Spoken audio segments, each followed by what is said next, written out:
खूप चर्चा केलेली आपण. तो अदानी प्रकल्प का नको, कशासाठी आपण त्याला विरोध करतोय, याच्यावरती आज मी बोलणार नाहीये. आज मला बोलायचं आहे की आपण साहेब एक अत्यंत अंतिम टप्प्यामध्ये आलेलो आहोत. काल आपण या पुण्याच्या प्रशासनाला आपण दाखवून दिला आहे, पुणे जिल्ह्याच्या प्रशासनाला दाखवून दिलेला आहे की हा जो काही जे काही प्रशासन आहे, आम्ही कायदेशीर बाबींच्या पातळीवरती देखील तुम्हाला सडेतून उत्तर देऊ शकतो. आणि आज लांडे साहेबांच्या नेतृत्वामध्ये हे जे काही आंदोलन सुरू आहे, आज आम्ही दाखवून दिलेलं आहे की आम्ही कोणालाही जुमानणार नाही. हे लक्षात घेण्याची गरज आहे.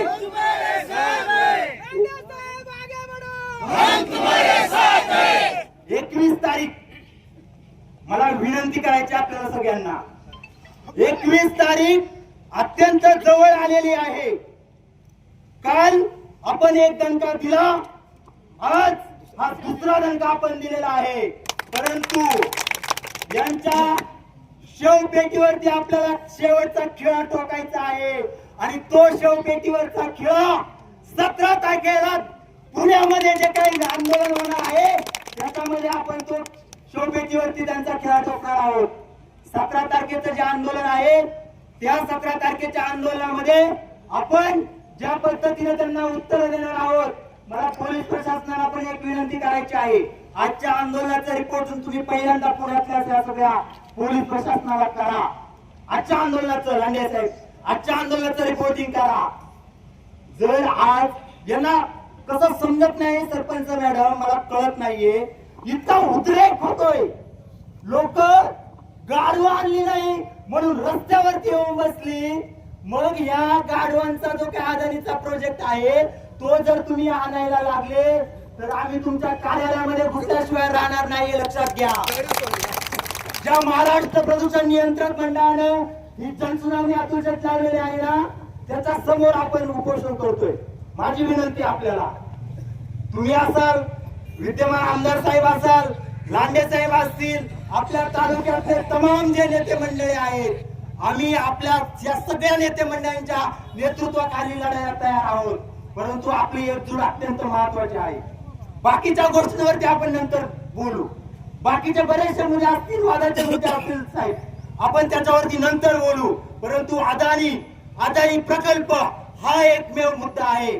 आणि हा अदानी प्रकल्प म्हणजे शिवजन्मभूमीला गहाण ठेवण्याचं कारस्थान आहे. शिवजन्मभूमीला गहाण ठेवण्याचं कारस्थान आहे. आणि हे कारस्थान जर आम्ही उधळून लावले नाही तर आम्ही कुठले छत्रपती शिवाजी महाराजांचे वारसदार, आम्ही कुठले राघोजी भांगे ठाकरेंचे वारसदार. म्हणून लक्षात ठेवा, इथं उपस्थित असलेला एक एक नागरिक आणि या सगळे आमचे जे काही पत्रकार मित्रमंडळी आहेत, यांच्या माध्यमातून ऐकणारे सर्व लोकांना विनंती करायचे, आमच्या पुण्यातल्या लोकांना आम्हाला विनंती करायचे की आपल्या या जुन्नर आणि खरं म्हणजे जुन्नर, आंबेगाव, खेड सगळ्या ठिकाणावरून आंबेगाव लोक येणार आहेत. माझी एक विनंती आहे की त्या पुण्याच्या आंदोलनामध्ये पुण्यातले जे आपले बांधव आहेत, जुन्नर तालुक्यातले जे आहेत, नुसते आदिवासी नाही, जुन्नर तालुक्यामधून पुण्यामध्ये शिकण्यासाठी गेलेले विद्यार्थी असतील, राहण्यासाठी, काम धंद्यासाठी गेलेले विद्यार्थी असतील, लोक असतील, त्या सगळ्यांनी त्या ठिकाणी उपस्थित राहणं गरजेचं आहे. शेवटचं एकच सांगतो आणि मी थांबणार आहे. ही लढाई अत्यंत निकराची आहे. आपल्याला माहित आहे लॉंग टर्मची लढाई लढावं लागणार आहे. तुम्हाला वाटत असेल 21 तारखेला ही सुनावणी तर रद्द होणारच आहे, काही जीवाचं रान करून ती सुनावणी आपण रद्द करूच.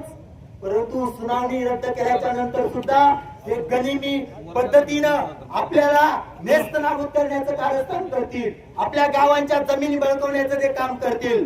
परंतु त्यांना एकच शेवटचं सांगतो, ज्या पद्धतीनं या स्वराज्याचं रक्षण करण्यासाठी 1600 आदिवासी मावळ्यांनी छत्रपती शिवाजी महाराजांसाठी शिवनेरीवरती जे काही बलिदान दिलं होतं, ते बलिदान आम्ही वाया जाऊ देणार नाही. आमचं रक्त चाललं तरी चालेल, आमचा जीव गेला तरी चालेल, परंतु आम्ही आमच्या जमिनी सोडणार नाही. एवढंच या ठिकाणी सांगतो आणि थांबतो. धन्यवाद.